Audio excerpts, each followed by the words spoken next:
India से बाहर जाना चाहिए या नहीं जाना चाहिए, आईआईएम के अलावा और क्या ऑप्शंस है, क्या एमबीए करना अभी के लिए बेस्ट है, कैट की तैयारी कैसे करूं, कैट में अच्छे परसेंटाइल कैसे आए, कैट के अलावा और कौन कौन से एग्जाम देने हैं, कौन कौन से एग्जाम है जो कैट के स्कोर पर जैट के स्कोर पर ले लेगा, क्या एक्सेलराई जाऊं, क्या सिम्बायोसिस जाऊं, कहां पर जाऊं, कुछ समझ में नहीं आ रहा है। चलो पता करते हैं फाइनली क्या करना चाहिए। आज के टाइम में इंडिया में एमबीए स्टूडेंट्स के लिए एक गोल्डन टिकट की तरह है। स्टूडेंट्स को यह लगता है कि अगर एमबीए कर लिया तो हमारे करियर एकदम सिक्योर है, क्योंकि अगर कैट में अच्छे मार्क्स आ गए तो अच्छा आईएम मिल जाएगा, और अच्छा आईएम मिल गया तो प्लेसमेंट तो गारंटीड है। लेकिन क्या यह सच है कि अगर कैट में बहुत अच्छे स्कोर आ जाए तो आईएम गारंटीड है? क्या 2025 में यह चीज सच है? और इसका आंसर है नहीं। चलिए आज की वीडियो में हम लोग समझते हैं कि कैसे 99 प्लस परसेंटाइल लाने वाले स्टूडेंट्स को भी आईआईएम अहमदाबाद नहीं मिला, और वो कॉलेज उन स्टूडेंट्स को मिल गया जिनके उनसे बहुत कम स्कोर थे। ऐसा एग्जैक्टली क्या चल रहा है? क्या ये कैट के स्कोर में पार्शियलिटी चल रही है, या फिर कोई एक ऐसी हिडन मैकेनिज्म है जो आपको पता होनी चाहिए? आज की वीडियो में हम लोग इसके बारे में बहुत ही डिटेल में डिस्कस करेंगे। ज्यादातर स्टूडेंट्स के लिए एमबीए एक दूसरे चांस की तरह होता है। बहुत सारे ऐसे लोग होते हैं जिनको पहली बार में अच्छी जॉब नहीं मिली रहती है, तो ये उनका दूसरा चांस होता है ताकि वो एक बेटर जॉब ले सके। कई सारे ऐसे लोग रहते हैं जो डायरेक्ट ग्रेजुएशन के बाद एमबीए करने चले जाते हैं ये सोच के कि सीधे ही अच्छी पढ़ाई कर लेते हैं और अच्छी जॉब पा लेते हैं। लेकिन बात यह है कि एमबीए करना इतना स्ट्रेट फॉरवर्ड आंसर नहीं होता है। अब अगर एमबीए की बात करें तो उसमें सबसे पहला नाम आता है कैट का एग्जाम।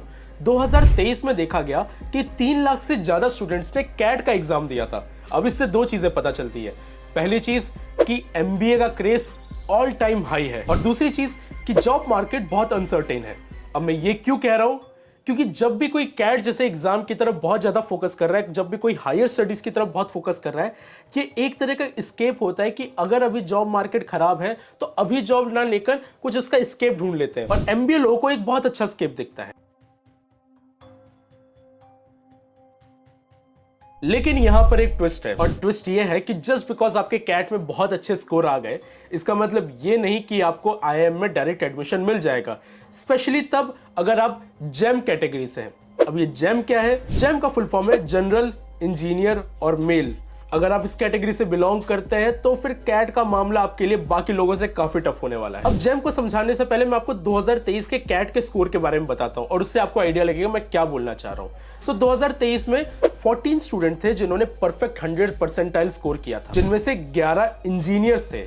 इनफैक्ट टॉप 100 में से 72 स्टूडेंट्स इंजीनियर्स थे।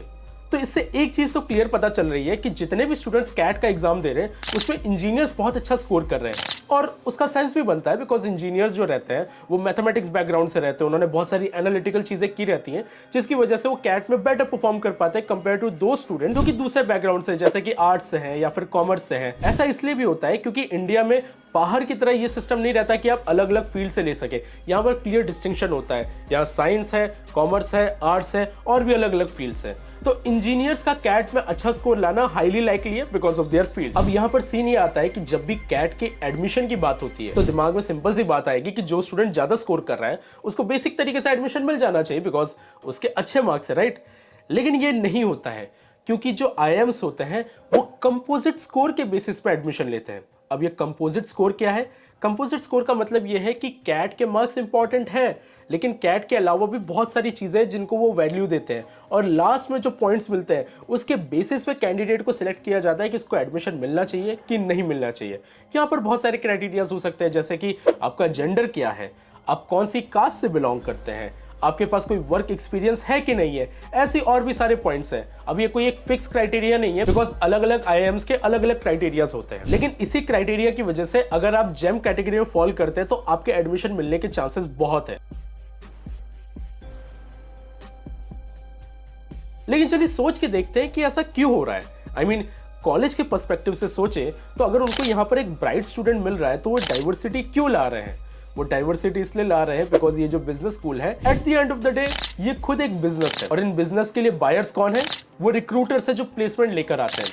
तो प्रोडक्ट तो आप समझ ही गए होंगे, वहां के स्टूडेंट्स होते हैं इनके प्रोडक्ट्स। अब रिक्रूटर्स की डिमांड ये होती है कि उनको अपनी कंपनी में काफी डाइवर्सिटी चाहिए, उनको वर्क एक्सपीरियंस वाले लोग चाहिए। तो अगर कस्टमर की ये डिमांड है तो दुकान वाला क्या करेगा? दुकान वाला अपने प्रोडक्ट को उस हिसाब से ही तैयार करेगा। इसी रीजन की वजह से आईआईएम अपने सिलेक्शन प्रोसेस को इस तरीके से ट्वीट करते हैं कि वहां पर जेंडर डाइवर्सिटी है। इसलिए ऐसा भी हो सकता है कि आपके बहुत अच्छे स्कोर आ रहे हो, लेकिन ये कंपोजिट स्कोर में आप ओवरऑल बहुत अच्छा मार्क्स नहीं ला पा रहे हो, तो कोई एक पर्सन जिसके कैट स्कोर में आपसे कम आए हो लेकिन ओवरऑल कंपोजिट स्कोर अगर उसका ज्यादा बन रहा होगा तो उसी कॉलेज में उसके एडमिशन मिलने के चांसेस ज्यादा हैं। सिंपल सी चीज है, कॉलेज को सबसे पहले यह देखना है कि कौन सा प्रोडक्ट बिकेगा, जो बिकेगा वही रिक्रूटर लेंगे और उसके हिसाब से ही वो अपना पूरा का पूरा क्राइटेरिया डिसाइड करेंगे। तो अब यहां पर सिंपल सी बात आ जाती है कि अगर कंपोजिट स्कोर वाला मामला है तो क्या आज के टाइम में एमबीए में एडमिशन लेना चाहिए? क्या कैट का एग्जाम देना वर्थ इट है? वैसे डिपेंड करता है कि आप कैसे कॉलेज में एडमिशन ले रहे हैं। जनरली क्या होता है कि अगर आप टॉप 10 या टॉप 15 बिजनेस स्कूल में एडमिशन ले रहे होते हैं तो वहां का एवरेज पैकेज अच्छा खासा जाता है, 30 से 35 लाख या उससे ज्यादा भी जा सकता है, थोड़ा बहुत वेरी करता है बट इन जनरल इसी के अराउंड रहता है। अगर ये है आपका पैकेज तो वहां पर आपका रिटर्न ऑन इन्वेस्टमेंट अच्छे से जस्टिफाई हो जाता है। लेकिन अगर आप इससे नीचे वाले कॉलेज में जाते हैं तो चांसेस ये है कि शायद आपको अच्छा पैकेज ना मिले, तो हो सकता है कि आपका रिटर्न ऑन इन्वेस्टमेंट इतना अच्छा ना हो। अभी इतना स्ट्रेट फॉरवर्ड नहीं है जैसे कि मैं बोल रहा हूं, बिकॉज इसमें बहुत सारी चीजें जो हम लोगों को ध्यान में रखनी पड़ती है, क्योंकि कई बार कोई कॉलेज जिसका ओवरऑल रैंकिंग इतनी अच्छी नहीं होती है वो किसी एक पर्टिकुलर फील्ड में बहुत स्पेशलाइजेशन रखता है, जैसे कि एक्सएलआरआई जमशेदपुर। एक्सएलआरआई जमशेदपुर का जो एचआर डिपार्टमेंट है वो बाकी बहुत सारे आईआईएम के एचआर डिपार्टमेंट से अच्छा है, तो अगर किसी को एचआर में एमबीए करना है तो साफ सी बात है एक्सएलआरआई जमशेदपुर उसके लिए बेटर ऑप्शन है। तो आपको हमेशा अपडेट रहना पड़ेगा कि आपको कौन सी फील्ड में एमबीए करना है, आप एग्जैक्टली कैसे टाइप के पर्सन है, कि आपके पास वर्क एक्सपीरियंस है, आप कौन से जेंडर से बिलोंग करते हैं, आपका ओवरऑल कंपोजिट स्कोर कैसा हो सकता है। ये सारी ऐसी चीजें हैं जिसके लिए एक्सपर्ट की गाइडेंस लगती है जो जनरली स्टूडेंट्स को नहीं मिल पाती है। तो आपको ऐसे टाइम पे एक्सपर्ट्स की गाइडेंस सीख करनी चाहिए, जिसका एक एग्जांपल है कॉलेज सर्च। कॉलेज सर्च में हम लोग यहाँ पर स्टूडेंट को इसी तरीके से गाइडेंस प्रोवाइड करते हैं।